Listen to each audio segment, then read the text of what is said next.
thanks so much. All right, so we're working our way through the questions, right? And so we're already at the point where carbon dioxide, the sort of warming effects of carbon dioxide is mostly saturated, at least until we double it. So let's say we're at 400.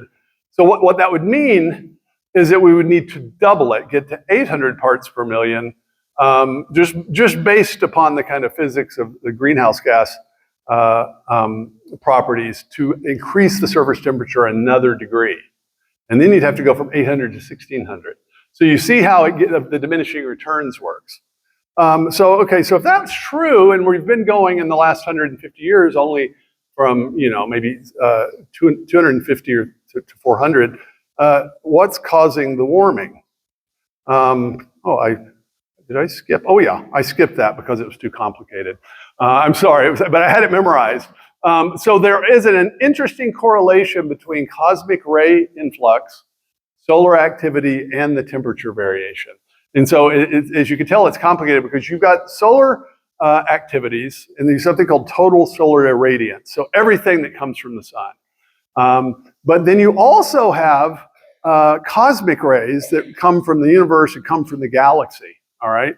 And so you can think of our solar system as like a series of shells. And so the surface of the Earth, we're not just exposed to outer space. We have an atmosphere, and then because of the geological activity, there's a dynamo inside the Earth that creates a protective electromagnetic shield around us. And so as a result, if we didn't have that, solar particles and radiation by itself would strip off the atmosphere. And so what you need is a kind of protection from certain types of things that the sun does, but then also access to the warming energy of it. All right, but then the sun itself also creates a kind of shield, right? So there's a sort of shield around our solar system that interacts and protects us from cosmic rays as well.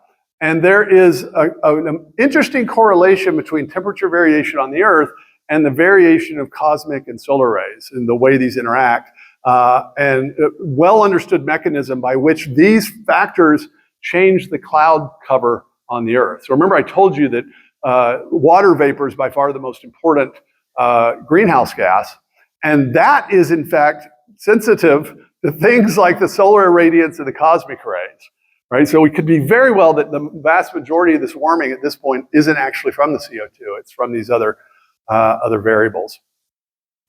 All right, so you might be wondering about the climate models then.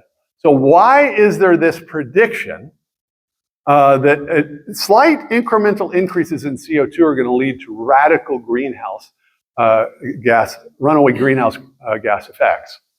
So what you're looking here is a complicated figure, but I want you to focus on a couple things. First, look at the background, all those dotted lines that are scattered everywhere, called a spaghetti plot. And so what those are different predictive climate models. And so if you've wondered, okay, so how is it that scientists are predicting what's going to happen in 2050 and what's going to happen in 2100? They don't have a time machine, and you can measure past climate. They don't have a way to measure future climate. So what they do is they use very complex computer models, and models, they, again, don't have thermometers on them from the future. You plug in assumptions into your model, theoretical assumptions, and then you run it out and say, okay, if all of this is true and what we plugged into the model, all the variables, what will happen? And so the models overwhelmingly favored by the UN committee predict a certain amount of warming. All right, and so that's where the kind of scary scenarios, even though in their case it's something like between 1 and 5 degrees centigrade, which actually isn't catastrophic, but that's the basic idea. All right, and so what the red line is, the sort of wobbly red line, that's the sort of average of all the models that the UN favors. And the straight line is it's just sort of perfectly smooth, so you can see the slope of the line. All right, so that's what they predict. And notice they all converge on 1979. So why is that, do you think? So they converge because that's when the satellites went online. And so all the models presuppose, okay, well, that's the data we have. So we want to assume everything about the past and the present, and then run a model. And then how do you test a model? Well, the only way to test it is to say, okay, here's the prediction, and then you wait and see what happens, right? That's how you test it. But what they're wanting us to do is, based upon the models, completely change and reorganize our global economy based upon the predictive models. And if you followed COVID, predictive models have a very, very bad record of doing anything good unless they're tested. What they do is they just simply reveal the assumptions of the modeler. All right, now what's the green line? Right, so we've got a couple of different green lines. You see it says, thanks to John Christie at the University of Alabama, Huntsville. Anyone here last night, I told you that's a NASA facility.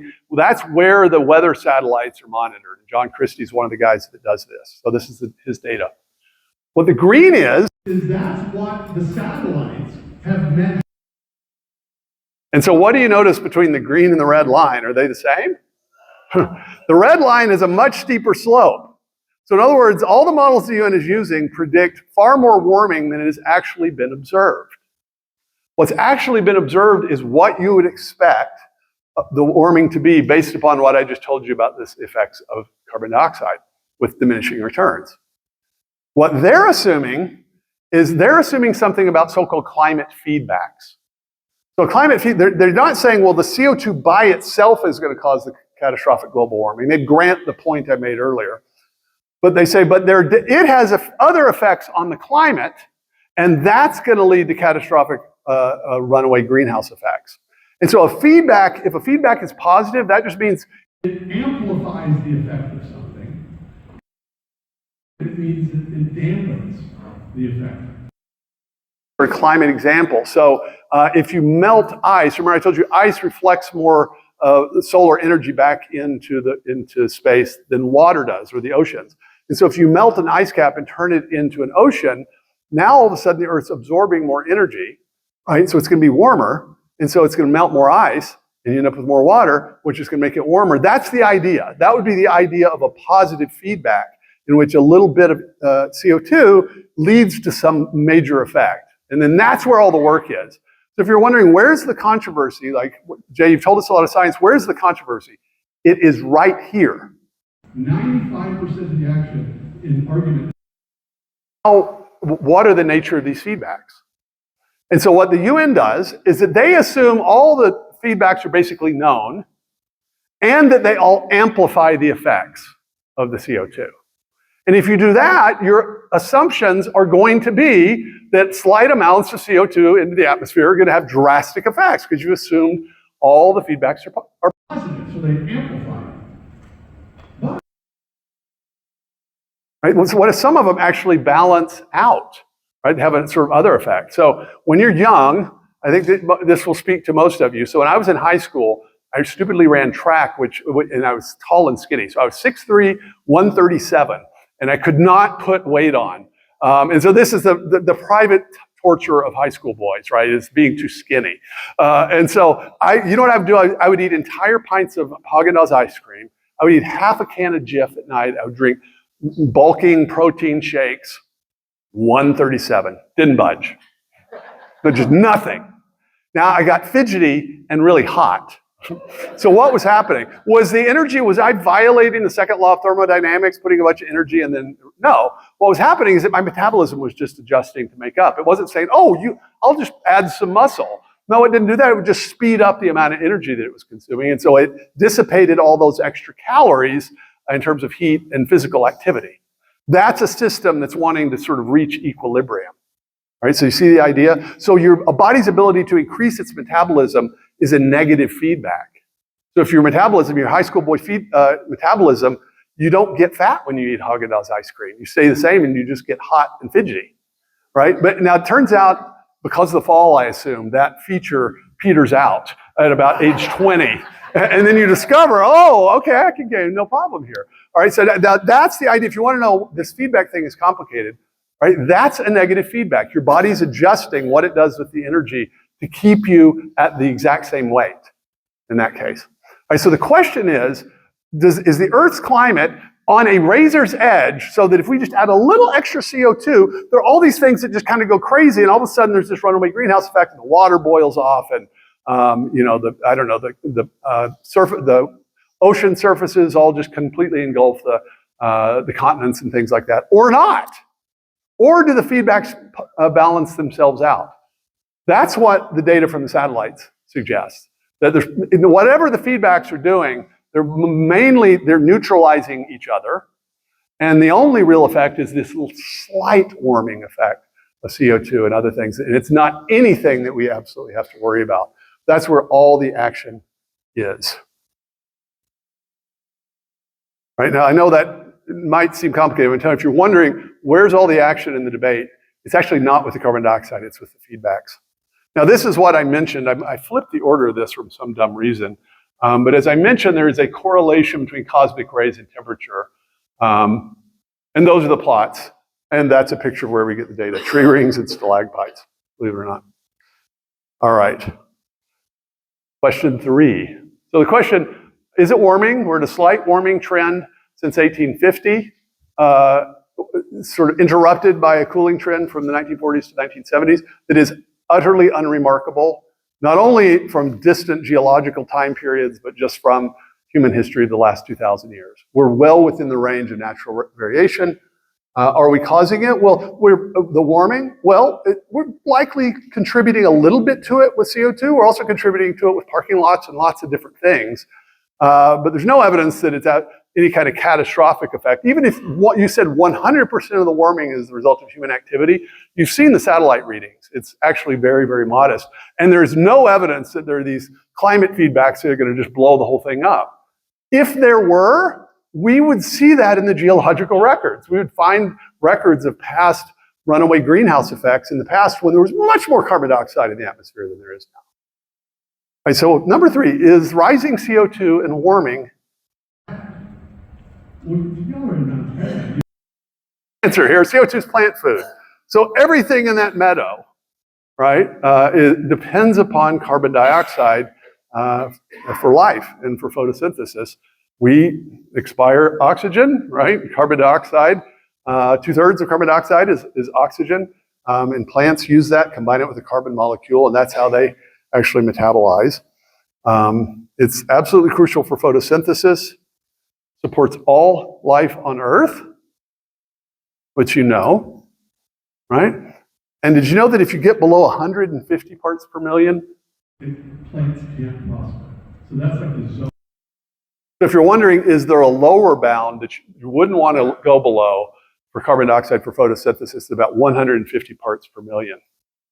And so we're actually, if anything, kind of carbon dioxide starved. I know that sounds heretical, but there's lots of reason to think that, in fact, if you're thinking about plant growth, more atmospheric carbon dioxide would be better.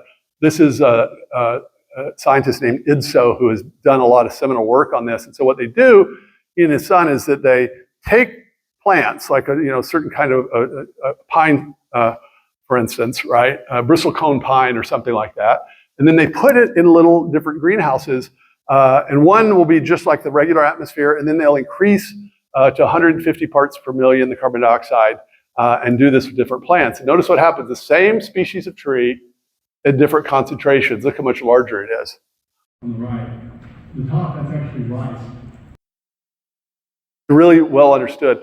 Stupidly, my daughter, our daughters went, we were living in the country 1 year outside Seattle, and they went to a public school this 1 year.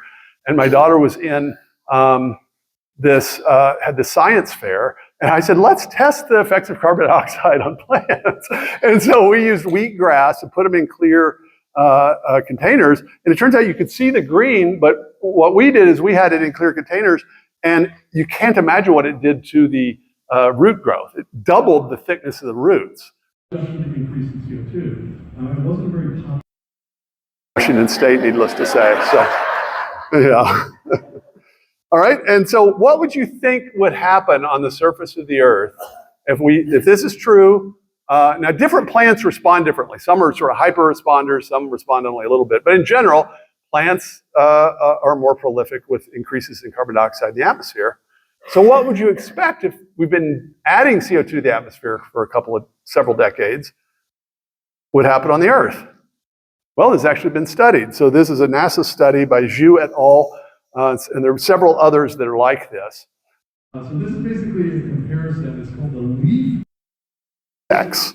And what this is this is a sort of analysis of wavelengths in which you're literally looking at how much green appears from the surface of the Earth over time, right? And the main source of green is, of course, plants. And so if this effect is happening globally, what you would expect is leaf area index, the Earth would be getting greener. but you probably only ever hear about something that's happening to the Brazilian rainforest. You will never hear NPR tell a story about this, even though this is a NASA study. Now, the New York Times and some have covered it, but it sort of creates cognitive dissonance for people, so you don't hear much about it.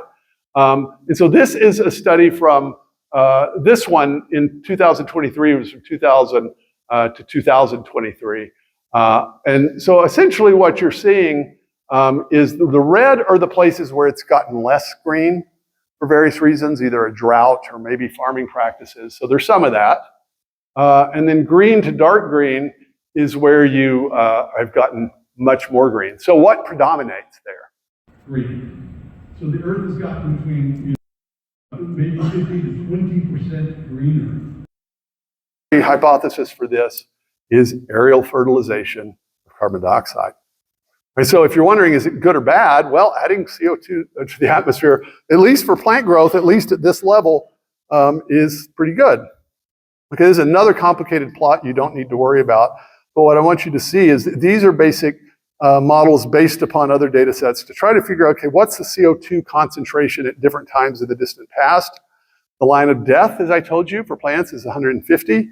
And the main thing you need to notice as you go from the present back to the past, right? And this is based on different measurements. This is the carbon dioxide parts per million. So remember I told you we're at maybe 420?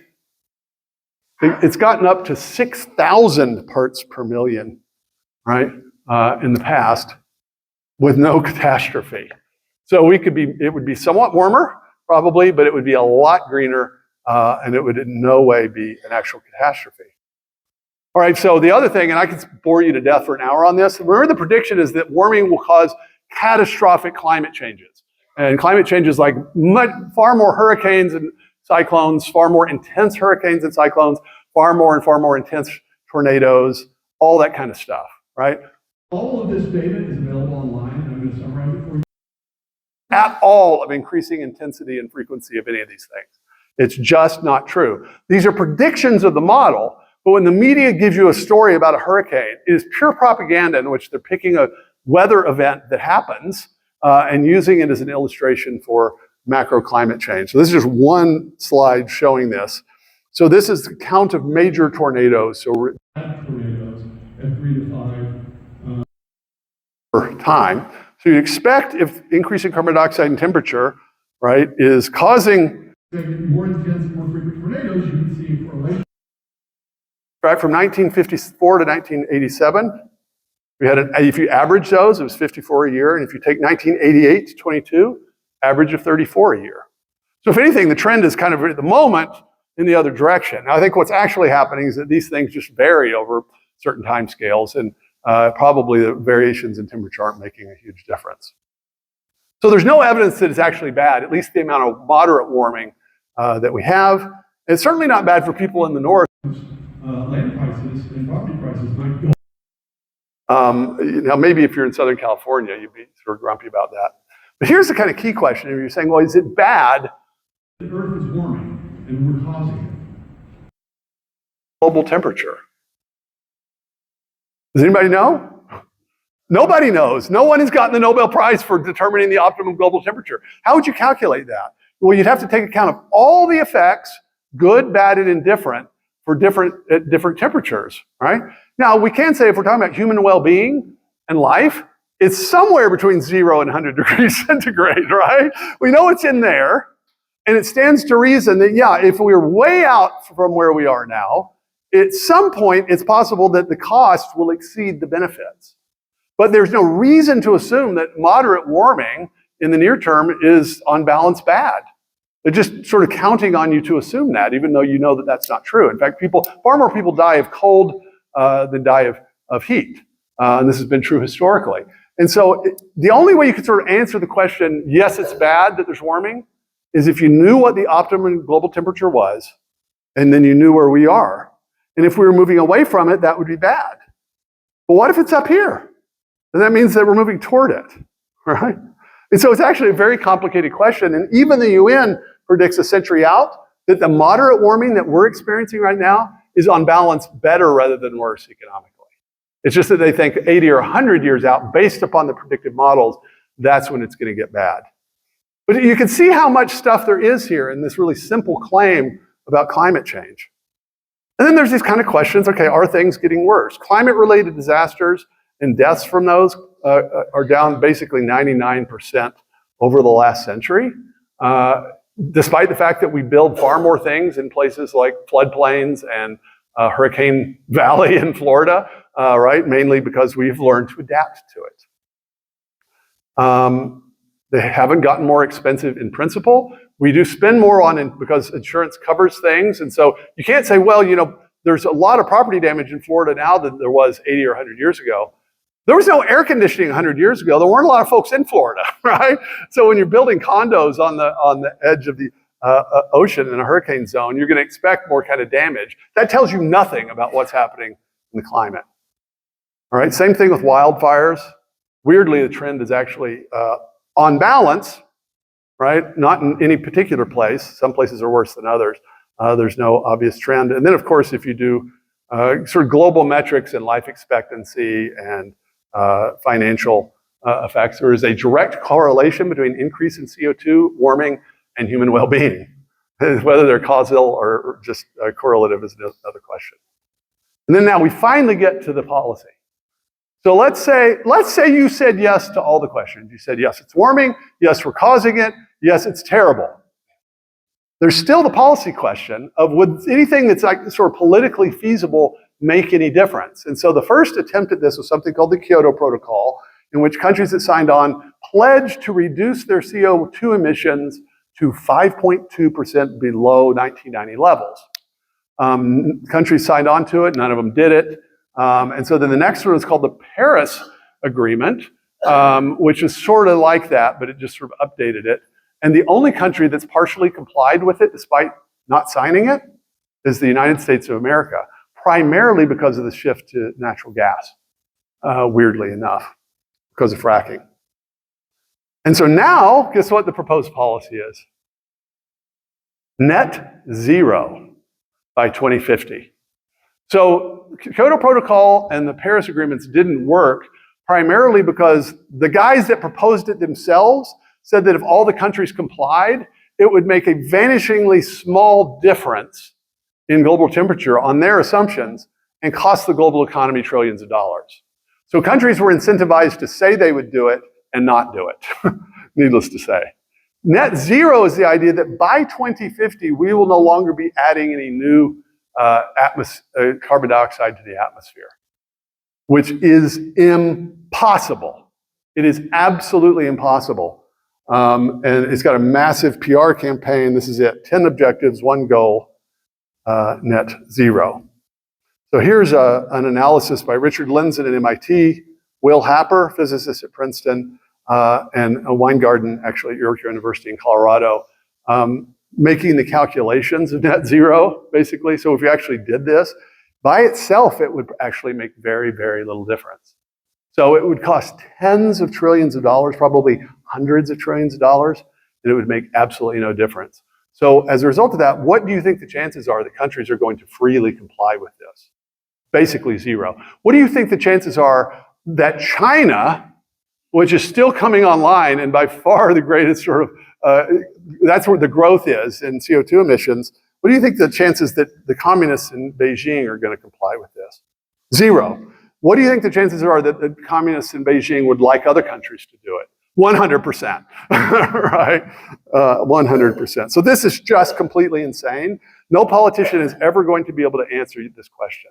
The best they'll say is, well, this is a start. We got to start somewhere. So that's what they said with Kyoto. Well, we're going to need 99 more Kyotos. So we're going to need more catastrophe for very little effect. That's just stupid policy. Any policy, you want to say, okay, what are the benefits and what are the harms? And you want to increase the benefits and reduce the harms. This is just insane. And in fact, I'm tempted to say it's actually not about this. It's about something else. I think without getting too conspiratorial, it's about controlling people's energy consumption. Because if you control their energy consumption, you control them, period. I think that's basically what we're dealing with. So as I mentioned, so yeah, so the cost for the U.S. alone, if this were to do, it would be something like 400 trillion, right, which is insane. It's also insane, just for basic purposes of physics and energy density, that you're going to use basically windmills because they don't want to do nuclear, which would be the one alternative. And so it's going to be windmills and solar. Huge amounts of energy in order to maintain and to build those things, highly reliant on rare earth minerals that China supplies, all just complete insanity. And then you need complicated ways of storing and backing up the energy. And there actually isn't even enough copper to do this. So that's insane. And as I mentioned, the largest contributions now are coming from countries that are still developing. So China there is in the red. So you can see from 1850 to the present, the US is now down here. China has spiked for obvious reasons, and then Asia, other than China. Now, is that terrible that greedy Asians are using carbon emitting fuels? No, they got started in industrialization later than we did.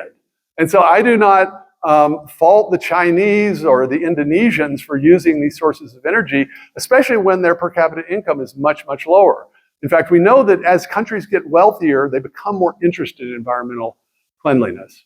And so when you're doing really well, like I'm at that stage where I'm doing detailed studies of red dye number 40, right? It's like, I'm going to pay twice for these cereals at Whole Foods because it just might be a problem with that dye and the other stuff, right? That is a luxury good, right? If you're worried about the snakes that are in the grass and where you're going to get the next meal for your kids, you're not worrying about, parts per billion of things in the atmosphere, all right? It's crazy. And this is just the basic reality, is that fossil fuels are a uniquely effective cost or source of energy. If you're interested in solar energy, we've got it. It's in hydrocarbons, right? It's been embedded. It's right here on the surface. And we're not anywhere near to running out if you include all hydrocarbons, so oil, natural gas, and coal. It's just uniquely energy dense. You can carry it. It's very stable for all the kind of obvious reasons. We're not using coal and natural gas and oil because we're unimaginative or have some weird attachment to it. We're doing it because it's abundant, and it's abundant because it doesn't cost $1,000 a barrel. If we were about to run out of it, it would be so expensive we'd be using something else now. The reality is that's why you have to kind of be coerced to go to other sources. And then I'm especially passionate about this because I spent the first year of COVID, 2020, with a couple of other obsessive compulsives, writing a book about the economic costs of lockdowns. And it is very unsatisfying to say we were totally right. At all cost, no benefit. We were expecting, okay, maybe the lockdowns would slightly reduce the rate of infection, slightly, but we still thought, but the cost to that would be catastrophic, both in terms of lives lost and dollars. And it turns out once we did the statistical analysis, we've got all the states and all the countries that went into lockdown, what the case curves were, and when they opened up. And if you look at those curves, you are unable to guess when the lockdown started and when they stopped. In other words, the lockdowns, they skip. It's like a rock skipping off the surface of the water. Zero difference. So it ended up being all cost and no benefit. This is what people do. This is what politicians and major transnational organizations do when they're following untested predictive models and then deciding what to do, which is what they were doing here. A completely ridiculous model from a ridiculous model at the University of London, who was notorious over a period of 20 years of predicting vast pandemics that didn't work out. So don't trust them on their predictive models. So what should we do instead? All that's going to be useless. If we're actually concerned about the environment and human well-being, then help the rest of the poor part of the world become rich. This is just from 1990 to 2019, the total population of the world living in the way the UN defines absolute poverty, which is like $2 a day or something. But just think of absolute poverty. If you don't have basic shelter, if you don't have enough calories to keep yourself alive, if you don't have access to really, really cheap medicines that in the developed world people can get for $3, you're living in absolute poverty, right? And that number has gone down dramatically. But there are still 1 billion or so people in the world that have that. So if we're actually interested in the rest of the developing world getting interested in all these kind of environmental questions, help them become as rich as we are.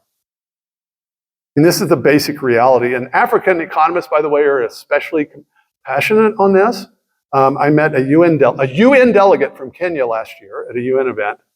And she said, my village, so if you're a UN delegate, you're in the elite, right? You're like in your country, you're in the top 1% of 1% of the elite. She said, my village just last year got a reliable electric grid. She said, I grew up with power going on and off.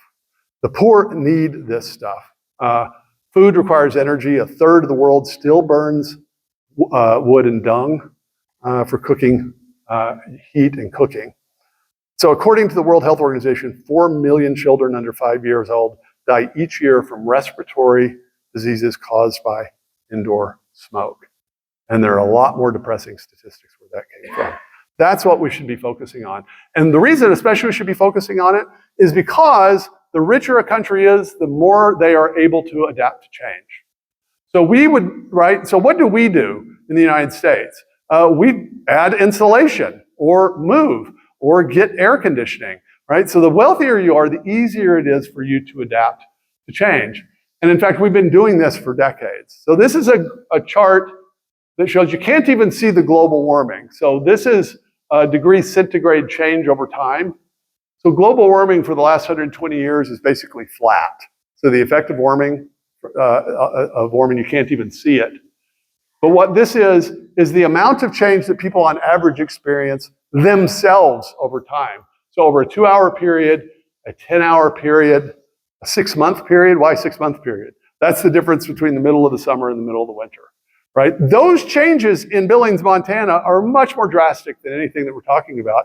It looks like you guys have survived it, right? So we know this. So if we're all some very obvious reasons, if we're actually concerned about the environment, if we actually think people should be able to be fruitful and multiply, we should be focusing on that. Help the poor who can't yet adapt to whatever the climate does in the future, be able to adapt to it as well as we can. And in the process, let's not destroy the global economy for really stupid reasons. Thank you very much.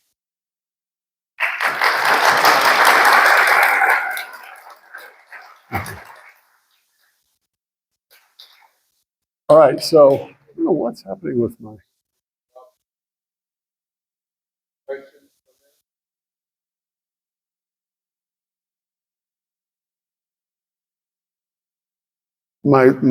slideshow is taking on a life of its own here, so I don't know. First of all, questions for them, but yes, President of Heritage. Yes. I don't know what I put on our Facebook. Yeah, so it's been complicated being at Heritage for the last year because the media decided to spend maybe $20 million attacking this effort. We just led, it's not just a Heritage thing, called Project 2025, which involved a 900-page policy statement or document, 900 pages, which Heritage has been doing every year, every 4 years since 1980, of policy.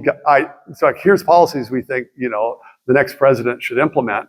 But this time we got over 100 other organizations to do it with us. So there were basically 400 of us that contributed to this big document called the Mandate for Leadership. It was super secret. And so we hid it on the internet in April of 2023 at a website page called project2025.org, I think. And then we put the PDF free online. So this was deep secret stuff, right? But then we also have a database of about 10,000 people to help whoever becomes president, if they want it, be able to have people that they can pull from for a transition. Because presidents have to appoint about 5,000 people. And so there's been a lot of weird stuff happen at Heritage. There's also been some amazing opportunities. First, our president, Kevin Roberts, was invited to speak at the World Economic Forum this winter. And we thought, that's interesting. What do they want to do here? And we thought they want to co-opt conservatives. So I can tell you that Kevin, if you watch what he did at the World Economic Forum, no chance of co-opting, right? He brought it. And so then last week, he was invited to a New York Times forum to talk about climate change. And he brought it. And so you can see his piece, I think it was at the Daily Signal the other day. So it's funny, I'm not actually the guy that does energy and climate at Heritage. We've got some genuine experts on this, but I've been tracking it and writing about it for, as I said, 20 some odd years. And so I can tell you there are no new arguments. There's new data. You have to kind of stay up with the evidence. But once you get the basic structure of the argument, it hasn't changed at all. The same kind of talking points, the same non sequiturs, the same exaggerations. And so if anything, I've gotten more skeptical of the details. And this is what happens. You get radicalized. This is what Joe Rogan said. He said, until 3 years ago, I thought vaccines are the greatest thing ever, and now I don't think we even went to the moon. I mean, it's like, there's a danger of overcompensating, of course, but a lot of this, I initially thought, okay, we're probably the main cause of it, the warming. It might be bad, but we kind of need to look at it, and some other things. I've actually gotten more skeptical of all the details than I was when I first started studying this. Comment on the fact that his bottom lines was pushed by the elite. Oh, absolutely. So if you just look at aerial photographs of Davos during the World Economic Forum, practically everyone there comes on a private jet to harangue the rest of us who are flying coach, or maybe not even flying at all, which kind of tells you that they're not serious. They're still buying houses in Malibu.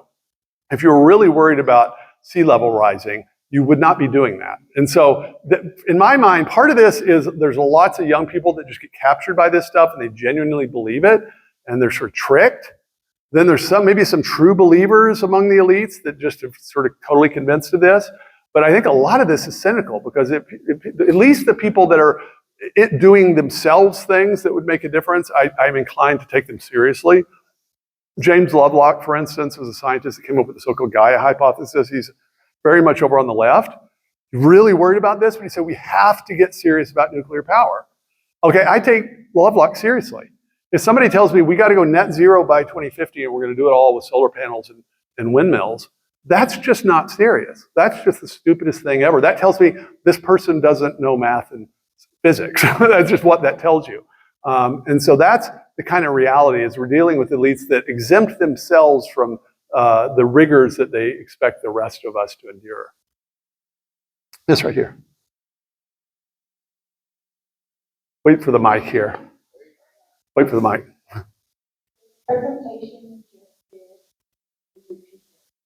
So not the presentation, obviously, but the argument is in a chapter of Fight the Good Fight. Yes, and so I have a chapter toward the end on climate change and then another chapter on energy itself. Yep. I know Dick wants me to do this. So I don't like plugging my books, actually. It makes me feel very uncomfortable, but Dick's wants me to. Buy them for the ministry, yeah. The motivation by the elites is to gain power. Yeah. Who benefits from that? Communities behind this, like what organization benefits from that? Yeah, I mean, power's a weird thing because in some ways, the Lord of the Rings is very insightful about this. So the elves, when they're making the rings, I'm a Tolkien nerd. I wrote a book called The Hobbit Party, so I can bore you to tears. But they didn't want to make rings, even though the elves made these 3 rings that gave them power and gave them a kind of immortality. The elves were more noble than humans. They didn't want men to have rings because they love power, and they said anything that gives them more power is that's gonna amplify this. And so I think if you don't understand that, you can't diagnose problems, because if you think everybody does things for money, for instance, itself.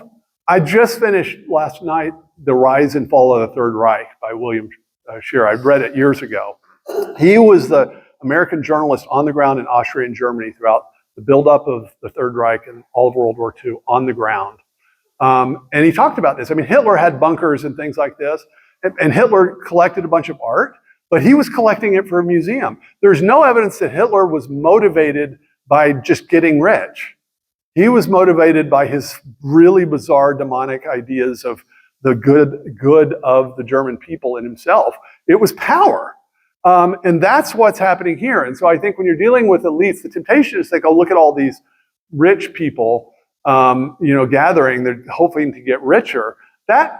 Sometimes that explains things. There is no way that Bill Gates is doing what he does because he wants to get richer.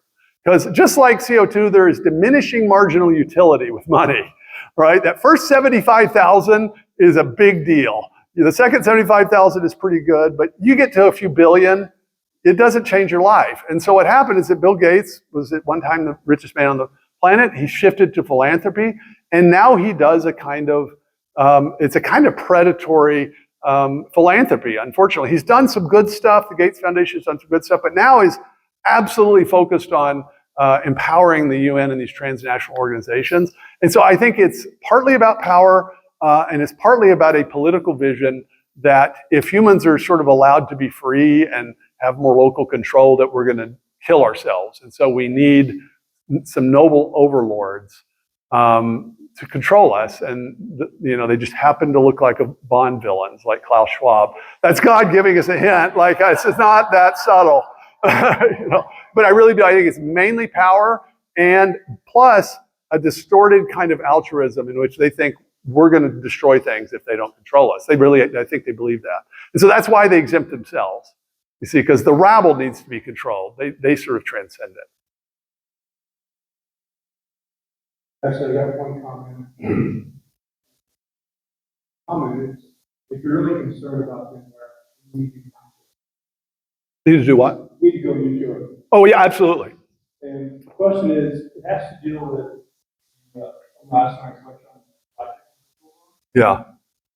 So my question is, if the universe is infinitely old, right, and the documented expansion of the universe, would the Earth, if the universe is infinitely old, now being a habitable zone in the galaxy? So if the universe is infinitely old, then it would always have existed. And so everything, let's just assume that it starts off in some way that you could have a chemistry in planets. If it was infinitely old, we would have already reached a state of universal equilibrium an infinite amount of time ago. So nothing interesting. Fortunately, there's absolutely no evidence that the universe is infinitely old. It has an age, and so it's past finite. And there's no reason to assume that it's infinite in expanse either. And so it can seem like, gosh, if you're dealing with huge amounts of time and huge numbers of stars, that almost anything could happen. Actually, lots of things can't happen, even given massive amounts of time. And so we are where we are. Like all of those things, one of the functions is what happens over time. But nothing would be what it is now if the universe were infinitely old, unless somehow new matter was sort of popping into existence or something like that. But one of the reasons, even if you didn't know that there's a cosmic background radiation and the galactic redshift, let's say you didn't have any evidence of that, the fact that we're still here and there's still radioactive decay of elements in the core of the Earth tells you that it hasn't been here forever. You might not have any idea how long it's been here, but there's plenty of reason. Believe it or not, the fact that the night sky is dark is itself evidence that it's not infinite. Yeah. Okay, couple questions. Knowing that there's a lot of conspiracy. Yeah, and the trick is to figure out which ones are real and which ones are bad. Yeah. There's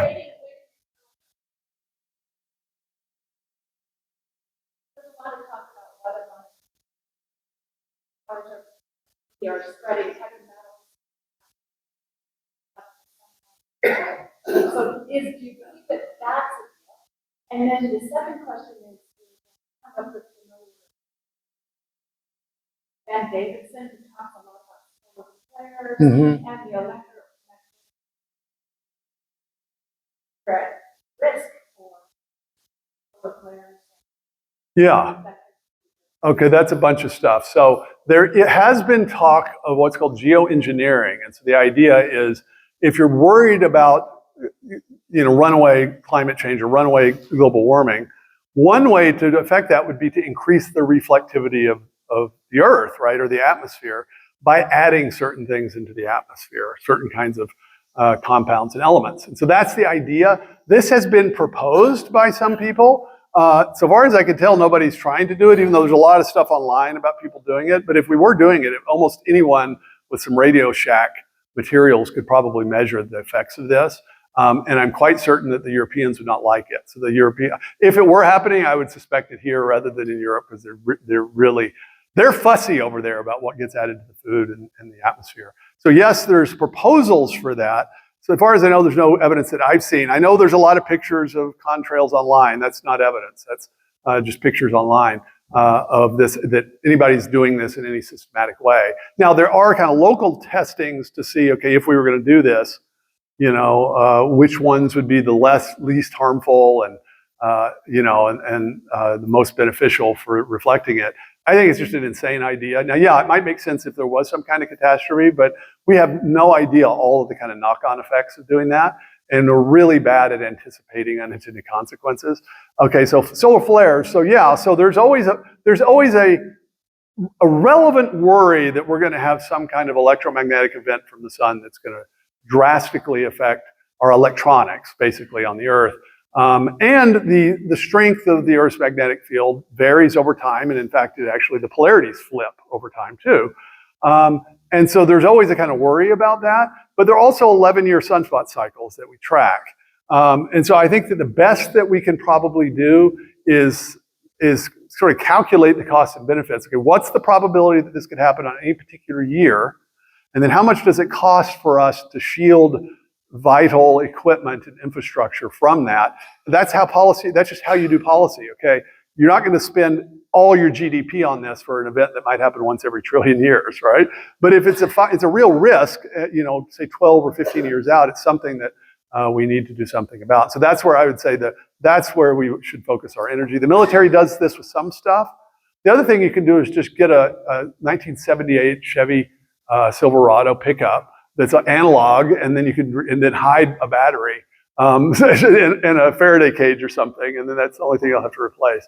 All of our electronics, it's not shielded. If you have a major event, it would be a disaster.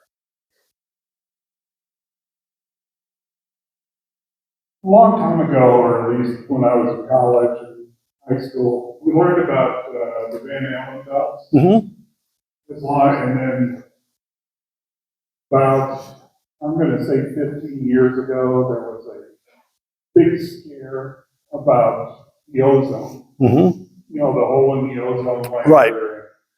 All of a sudden, refilling your air conditioner costs about 15 times what it normally would. Right. We banned all that. Yep. What role do those play in a happy? So what that played, there are details of this that are not well understood. So the assumption, based upon not completely ridiculous ideas, is you get these chlorofluorocarbons in the atmosphere that create essentially kind of holes in particular locations on the poles, which can have a negative effect on life. And so that was why these were things we were using in our air conditioners and still do, and we were not sort of tending to, you could drive around and have it leaking, and you just kept kind of getting the Freon added, right? And so we actually managed to reduce that globally just by kind of doing some simple things, and they did reduce it. And my understanding is that those holes shrunk. There's still a debate among the scientists about whether that was actually causal or coincidental. But people use that. Let's assume that the official story is exactly what happened. People use that as an excuse for, see, when we all work together and do what the UN tells us to do, great things happen. It's kind of like, how many people do you know that had smallpox and polio? None. All right, so here's 78 shots for your 2-year-old, right? It's like, wait, okay, maybe I want to spend some time on this. That's what they're doing. So they'll use things like this, or simple environmental cleanup, like cleaning the air. CO2 is not a pollutant in the same way that sulfur dioxide is, or burning a particulate matter. It's not a pollutant. Now, yeah, it might at some concentrations have effects. We should look at the evidence of that. But it's only by sort of alighting from environmental cleanup, which is its own thing, to controlling CO2 that basically the climate change campaign gains the credit of earlier successful environmental cleanup campaigns that it has nothing to do with, just as the CDC gains the credit of what we imagine about polio vaccines and the smallpox to just surprise us with new things every 45 days or something. So just keep separate. If you can tell, if there's anything I'm interested in, keep separate issues separate. Don't allow people, and don't do it in your own mind to say, oh, well, I know this, I'm just going to assume that. focus on these things one at a time. Jay, could you comment on about 5, 10 years ago? In Yeah. Yep.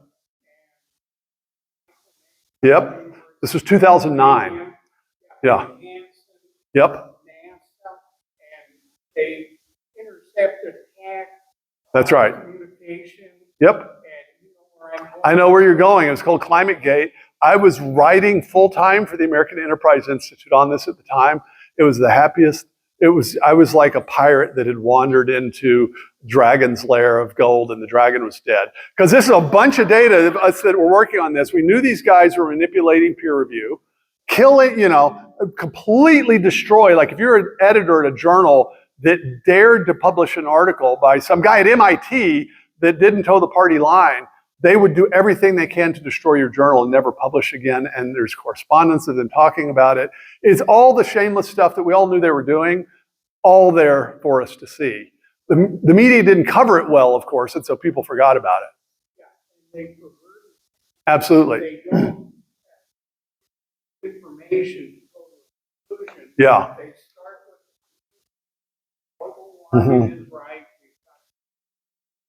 Yeah.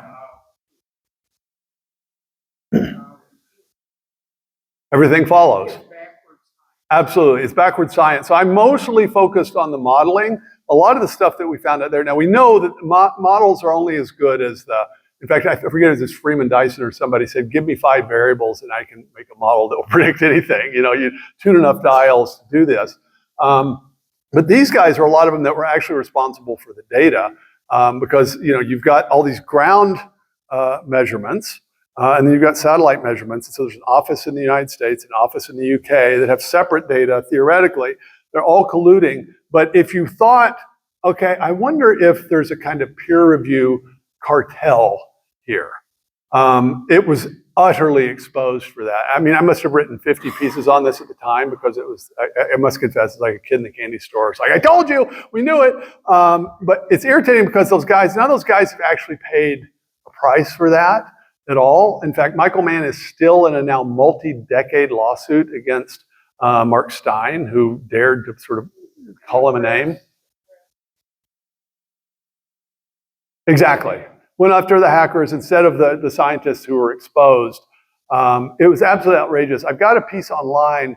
If you Google Jay Richards, Politics Disguised as Science, it's a short essay, and it's 12 things you can consider if you're a non-specialist and somebody's telling you that there's a consensus about science, some scientific issue, and you say, okay, well, I don't know how to study this. I'm not a specialist. Is there some ways I, as a layman, can decide whether to believe it or not? And so I gave 12 kind of key features about the sociological sort of surroundings. And one of them is a cliquish and controlled peer review process.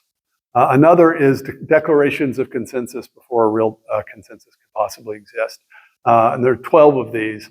And so it's sort of like, like keys for discerning when the consensus is based upon careful consideration and when it's, social pressure. And unfortunately, scientists are humans and we're all social creatures. And so people fall for intellectual orthodoxies all the time. I can't believe how long this one has happened. In 2009, I thought, the time, finally, we're going to have a rational debate about this. But it just continues. And it continues because the interests in keeping it alive are so strong that they just don't die.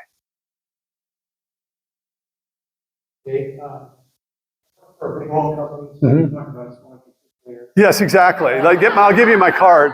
I'm an engineer. And, unfortunately, Yeah. Right. So everything I see is towards.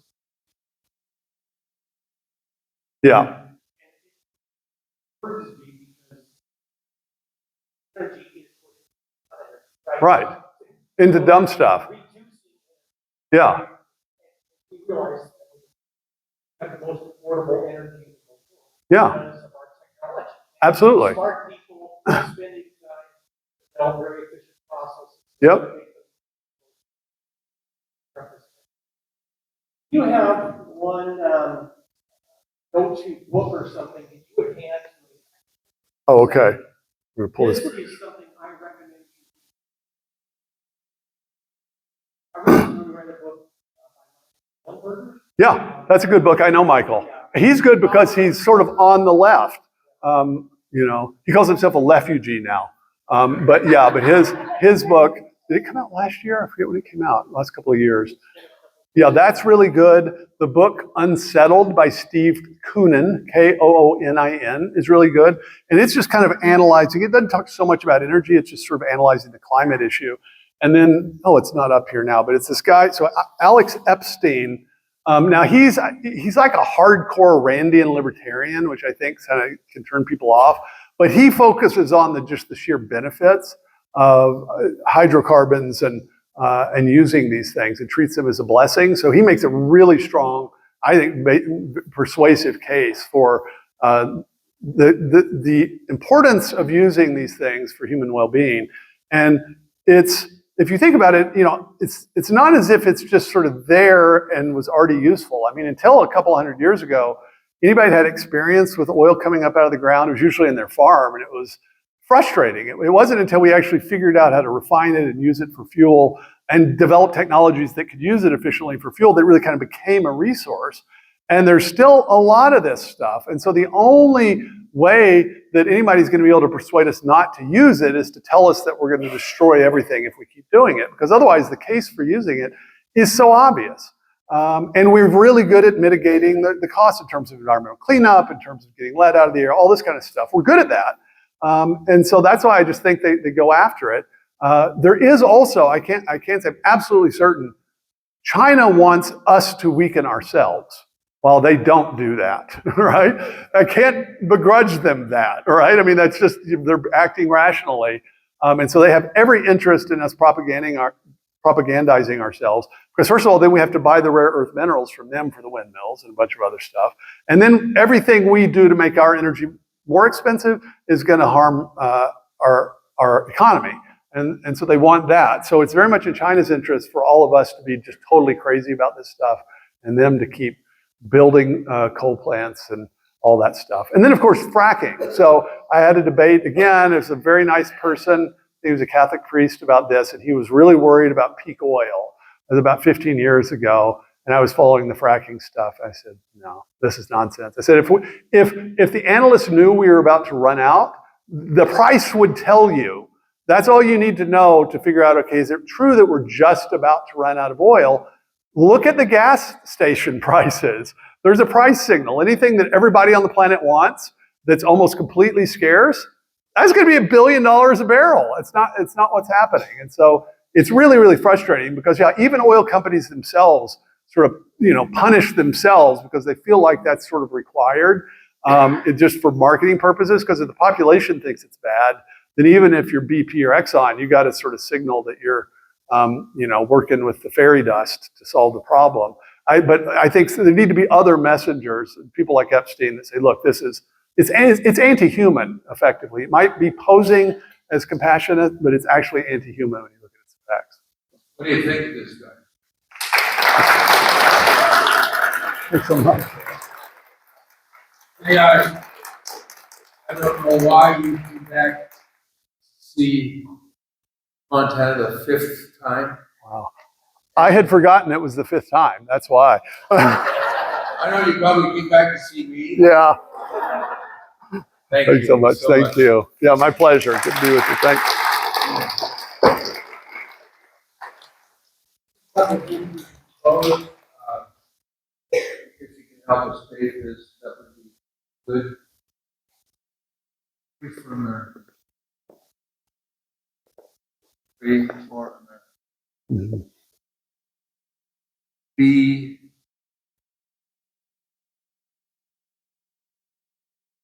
I love all you people that come. I'm grateful for you. But we want to be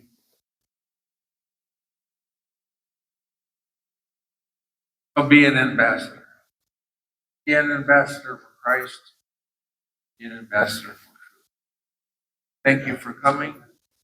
We will see you November 8th and 9th. Dr. Dale Taggart.